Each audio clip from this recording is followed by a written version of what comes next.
Итак, про стабильность. Garrett Apex. Программа Zero. Маска открыта. Многие почему-то, то что многие видел где-то посты разные, что там с чего-то вдруг пишут, что типа он очень шумный, фонит, фантомит ужасно. Из-за этого делают вырезку. Вот она, Zero. Чуйка у нас на полную. Ну, громкость 3, сейчас мне хватает. Звук железа 5. Мультичастота МФ стоит. Ну и канал 4. Вот. Как-то вот так вот. И прибор. Бывает иногда легкий, да. Фантомы по дереву вот постучишь, когда. Хотя вот, пожалуйста, стучим. И по дереву. Вот. И что он не срабатывает, цифры не бегают. Никакие, просто так он как бы из головы ВДИ не берет, скажем так. Тут вот где-то тут железо. Вот он на железо бывает реагирует. А так никакого ВДИ само по себе здесь не бегает по экрану. И все у нас работает стабильно. Ну, фантомы присутствуют. Вот, железо. Фантомы присутствуют у нас, конечно же. Так как чувствительность на полную, настройки все на максималку. Из-за этого, естественно, могут быть и срабатывания фантомные разные. Собственно говоря, как совершенно у любого другого прибора, который работает без дискриминации и на максимальной чувствительности. Как-то вот так.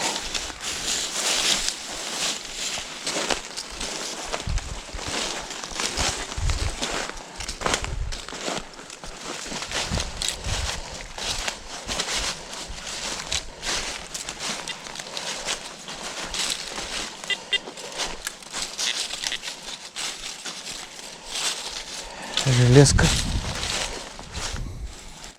Итак, сейчас вам покажу сигнал на Апексе, как срабатывает железо. Скорее всего, гвоздь что-то, ну, мелкое, скорее всего, рукотворное.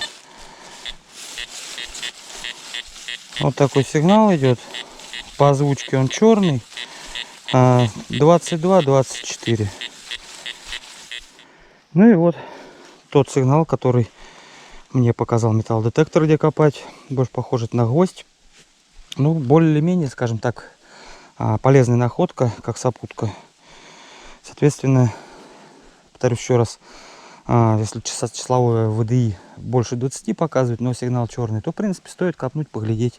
Если больше 30 идет, то тем более стоит копнуть, потому что может быть очень что-то такое полезное, да, там какой-нибудь, я говорю, наконечник или еще что-то из этого, в этом роде полезное, да, нож. Вот. А обычный мусор, как я его называю, да, железный мусор, он, как правило, до 20 бьет. В основном 5, 7, вот так вот показывает. Может показать 4. Вот. А больше 20, соответственно, иногда стоит копнуть, посмотреть, что там находится. Потому что, как правило, вот такие вещи рукотворные и старинные попадаются. Еще показываем один сигнал, который со значением 22, 24.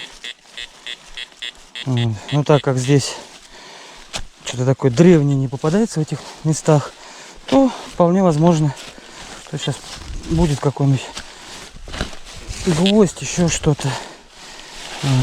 Все это показываю специально для вас, чтобы просто вы видели, понимали, как работает.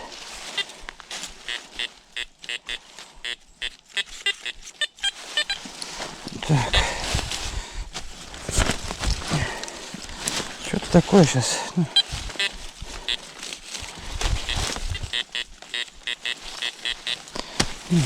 Вроде как выкопали.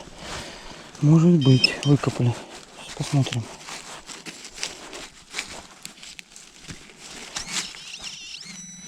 Ага. О. Осколок. Вот видите, вот такой-то размер. Вот это, примерно такие размеры предметов, они уже бьют за 20. Ну и зачастую, если место все-таки интересное, иногда все-таки советую копать такие, естественно, сигналы. Ниже 20, в принципе, особо смысла нет копать. Вот сколько вот мне попадались, даже наконечники попадались они все, конечно же, по НВДИ по значению идут выше 20. Вот в этом сегменте 20, 25, 30. Так что вот так вот. А уже более крупные такие цели из железа. Ну, они, во-первых, они в цвет больше отдают. И там уже, получается, идет в сегмент, забрасывает от 35. Вот так вот. 32, 35, 37 аж. Вот, а это вот осколок. Вот такой вот попался.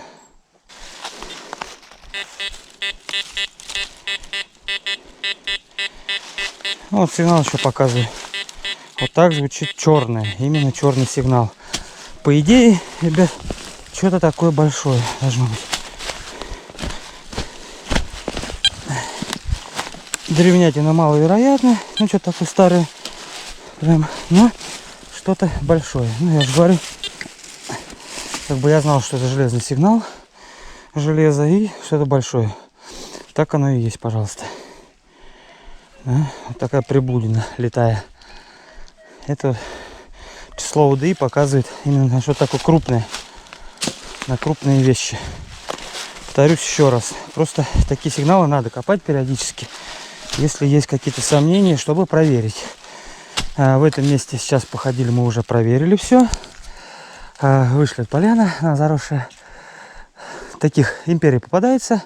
Более древних сигналов, таких старых, там, средневековых сигналов не попалось. Соответственно, в принципе, такие сигналы, как таковой, уже можно здесь не копать железные. Просто проходить мимо. Вот, а в других местах обязательно нужно, конечно же, проверять. Смотреть, что же там за сигналы, какое наличие, чтобы понимать, какая сопутка идет и все остальное. Как-то вот так.